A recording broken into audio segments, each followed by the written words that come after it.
Greetings, friends! Today looks like it's going to be another hot day. The past few days we've been well into the 90s. And it's been hot. What about you guys?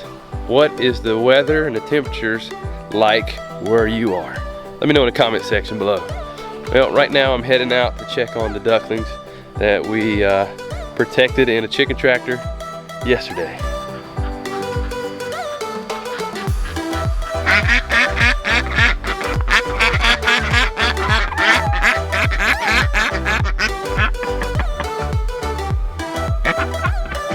Still just the 2 ducklings here.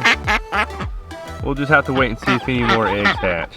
The main reason we put them in this chicken tractor here is one of the ducklings went missing. We don't know if something ate it.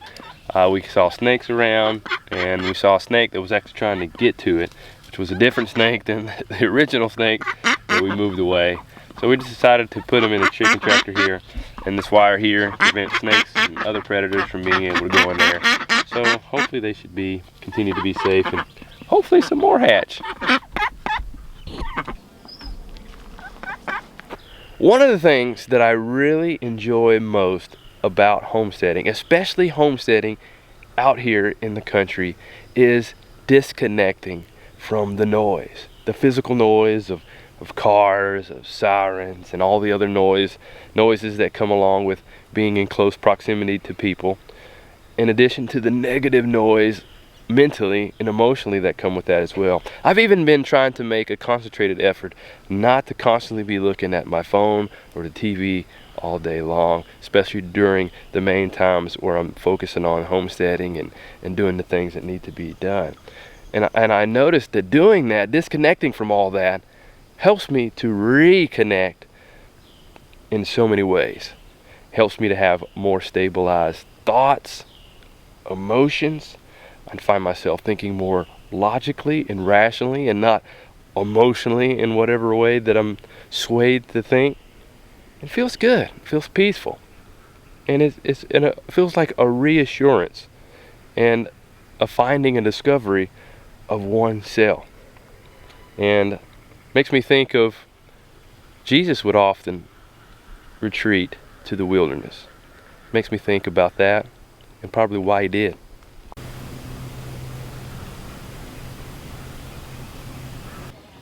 Alright, so I'm not planning to move out into the middle of nowhere in Montana somewhere quite yet. Got some work to do right now. And today we're going to be working with our squash. And overall our squash has been doing great this year. And we actually have a surplus that we're going to plan to ferment. But we've also started our second round of squash, and we're doing mostly zucchini this time, and they need to be transplanted. And yes, you can do another round of squash for the fall. So let's go get those plants. Alright, so this is my grow room here, and this is where we start a number of our plants, as well as we grow our microgreens here. So we have our cucumbers that we started and our zucchini that we're going to be transplanting today. And we also got some Lego guys. Looks like they're working on something or something serious. He's got his helmet on. He's ready. So maybe he's welding something.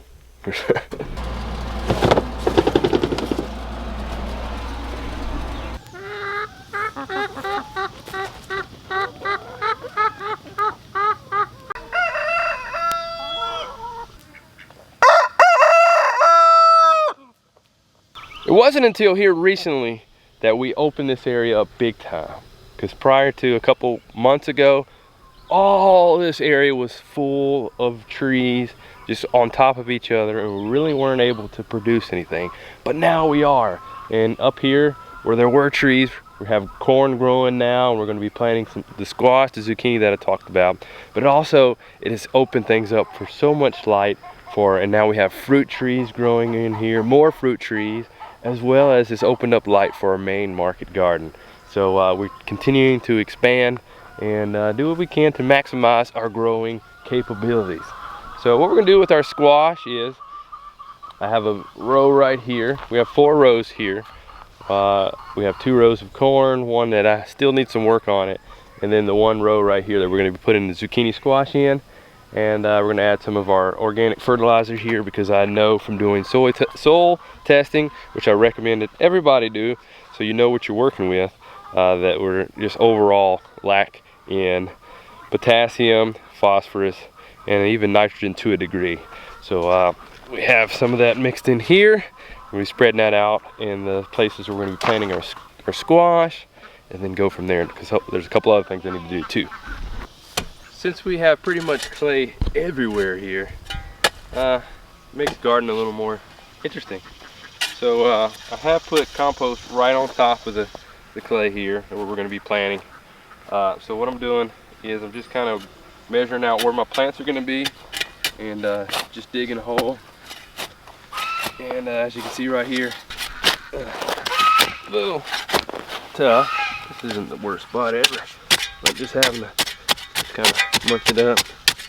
Could take a tiller through here, but just going to kind of blend it in by hand right here. And then I'm just going to take our fertilizer and just kind of mix it into that hole like that.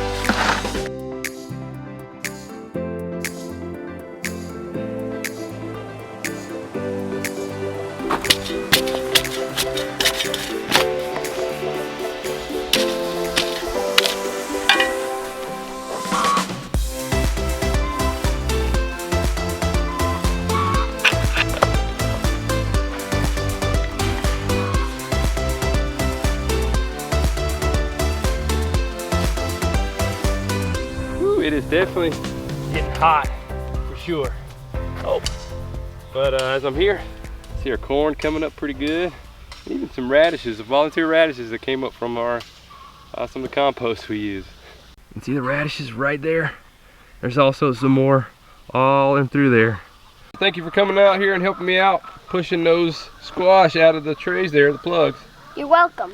All right, what we're gonna do next, I'm gonna pull the water hose over here for you. If you could go ahead and water squash that I just transplanted, and I'm gonna go get some hoops, because what we're gonna do is we're gonna take some of our wire hoops, put them over squash that I just transplanted, and then we're gonna put a shade cloth and a covering over top of that, so that way it helps them to transition better from the stress of being transplanted, and at the same time it also will serve as a row cover to keep the squash moth from coming over there and laying that egg in there, so hopefully we can avoid squash vine borer. Water really, really good.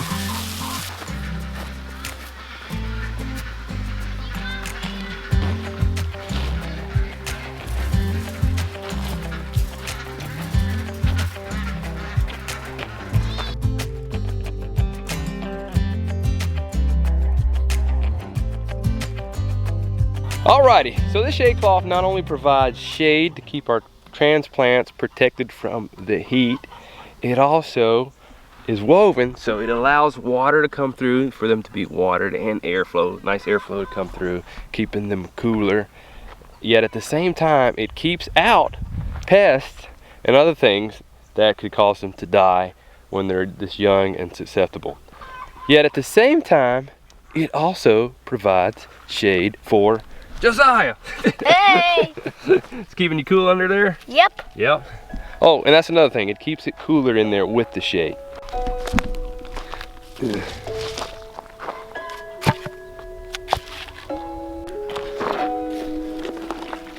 But we still have a few more plants that need to be transplanted.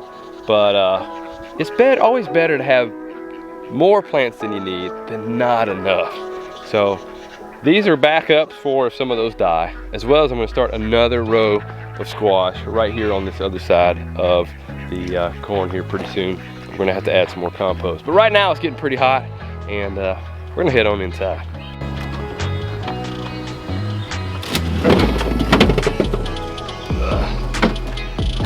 Just a little bit of squash.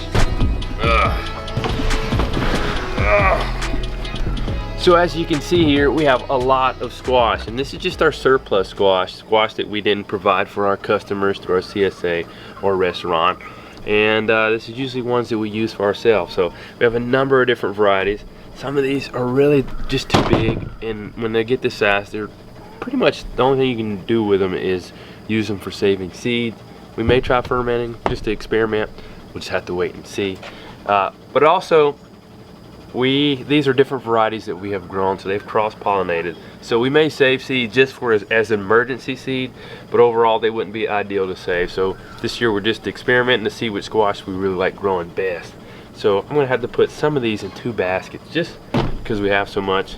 Don't want them falling out all over the place on me.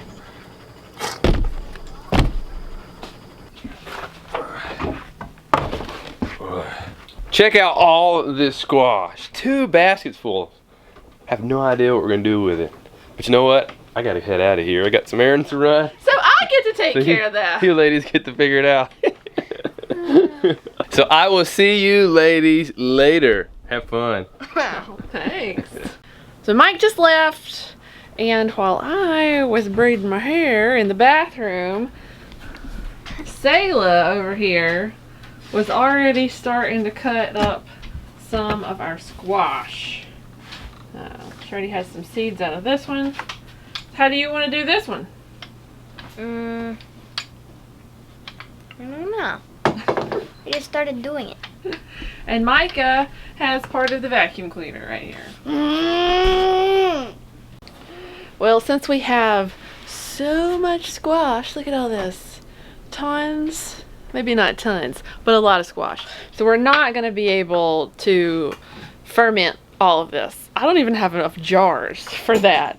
So some of these, especially these big ones, like this right here, we are going to take the seeds out of and save them for another time. Now I know that it's probably cross-pollinated with another squash, but this is just in case of an emergency situation, we have seeds on hand. And then some of these other ones right here, like these smaller ones, we're going to ferment, cut up so we can ferment those. And then I know we're gonna have more left over, so I'm gonna break out my dehydrator and we're gonna dehydrate some as well. Here we go.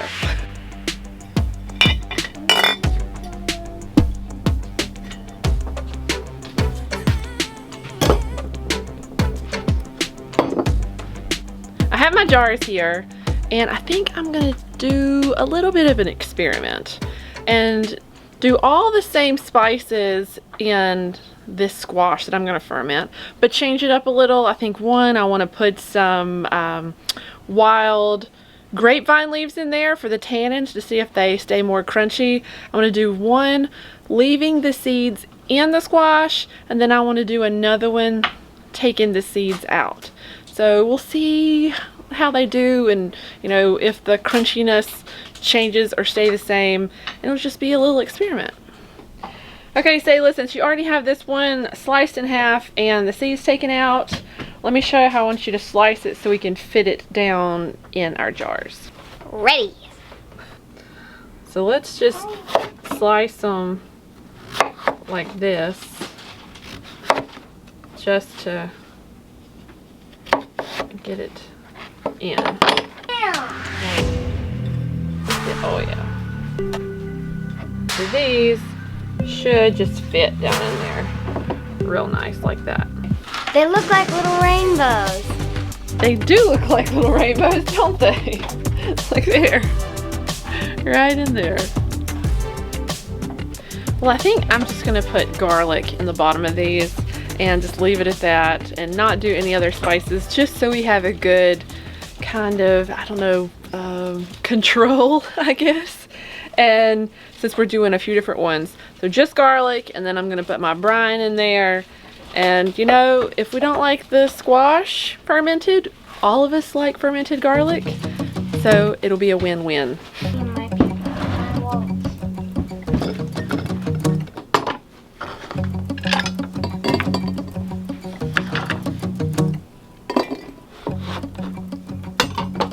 On our last video, you know, Mike made the comment about someone's comments on our other video, and I just want to let y'all know that those things I really don't let get to me. I wasn't even going to say anything about it. If Mike hadn't said anything about it, I wasn't even going to, but you know, it is a reality. People like to be mean, and that's just them, and that's on them. It's not on me.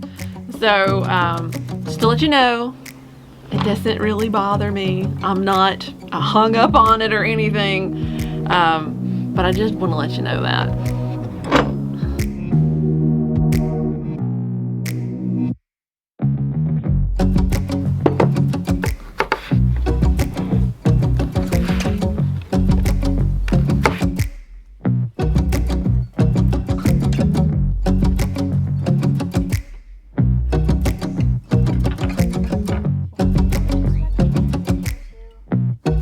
Another thing that a couple people mentioned in the comments was I didn't look like I was feeling very well that morning in the last video. And, you know, honestly, I wasn't. I didn't want to be recorded that morning. And I didn't have the best attitude. And I do want to share that with y'all because I want you to know that we don't always have the best attitude going into things. Our children don't always have the best attitude about their chores and what they have to do. But, well, I guess I just want to make sure that you know that we're not perfect.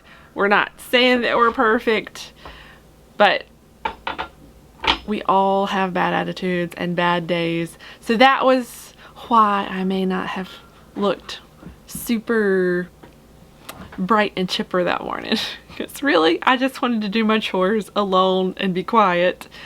But sometimes the best videos come out of when we don't want to do it, or anything in life.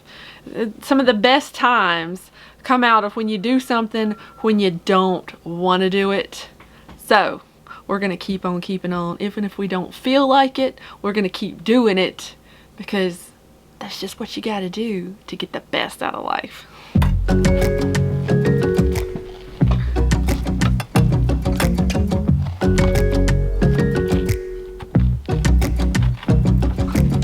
Two down, two to go.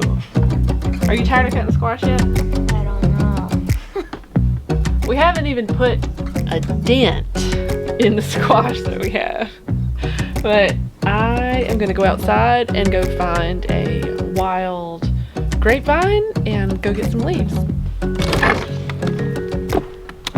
Now I know there is a wild grapevine over here. Let's just see if I can reach it. So here are a few that look pretty good. All green, haven't been eaten, doesn't look like it has any disease on it. And we're gonna try and grab these to keep our pickles crisp. Because that's essentially what we're doing. We're just pickling this squash. Here we go, right here.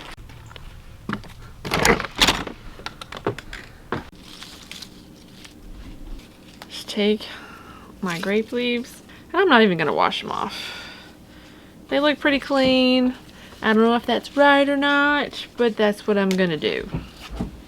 Here we go. Just gonna put these right on top like this, and then after I put in my brine, my weight will sit right on top. And the last piece goes in right there. Now all I have to do is fill these up with our brine and put the fermenting lids on, and we're gonna let them sit for a few days.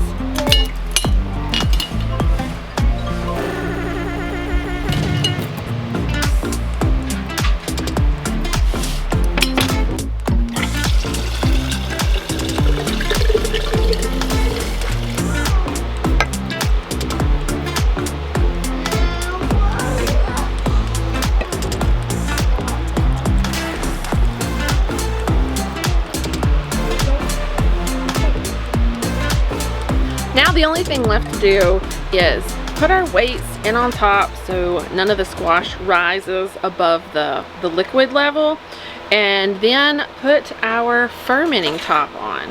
And I just got these. Someone bought them for me, one of our longtime viewers. Thank you so much. They didn't want to be mentioned, but I appreciate it. I haven't ever used these before. You just use a regular ring to go with it, and it takes up a lot less space than the other lids that I have. So I'm excited to try these out. And I filled this up a little full, so we'll see if my liquid comes out or not. And it's not going to. There we go.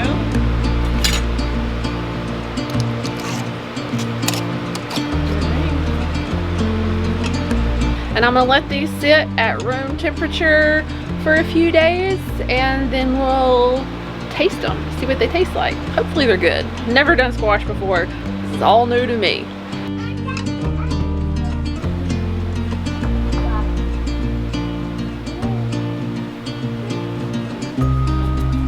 Now that I have those finished, I'm going to pick up a couple of my dehydrator trays and cut up a couple squash and start dehydrating them on these.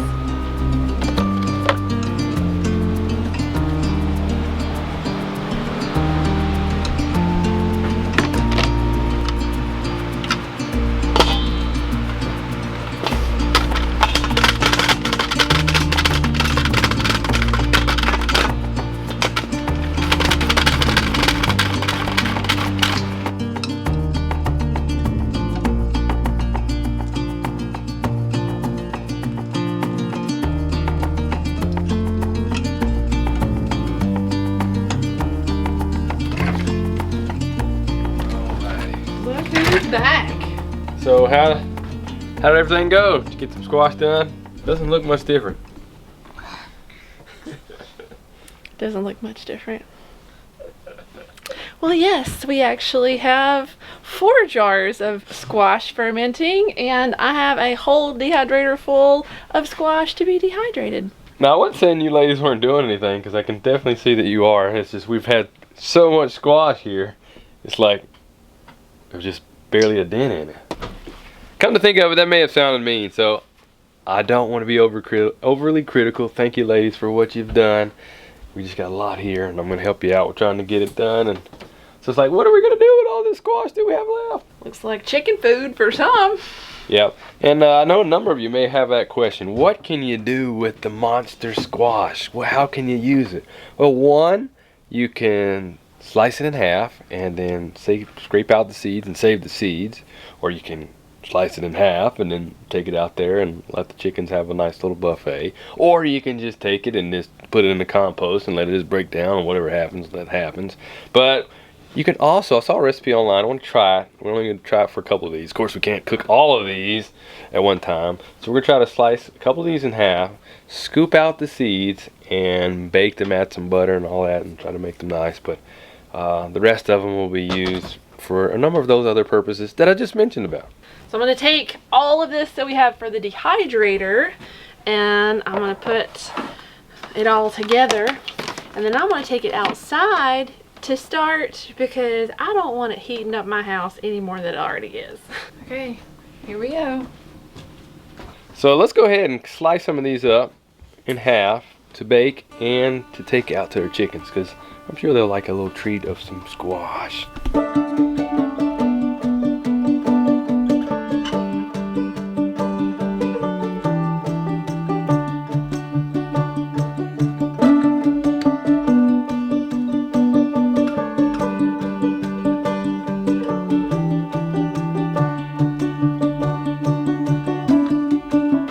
Alright, so we have a few pieces cut out to go in the oven for us to eat, and then I'm just going to cut up a few more pieces, cutting them in half for the chickens to be able to easily access them, get the seeds and all the nice flesh out of there. And the goats like them too. There we go. So we can feed some of these to the goats. Yeah. But you can't let them hit the ground, because as soon as the squash hits the ground, they don't want to eat it anymore. So they like to eat it right out of my hand, and that's about it.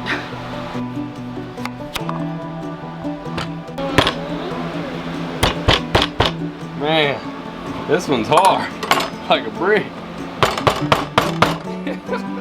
It's like the darker the color you have on the squash, the harder they are. And this one is a darker yellow. This one's a lot easier to cut, so you can just go see the difference there versus.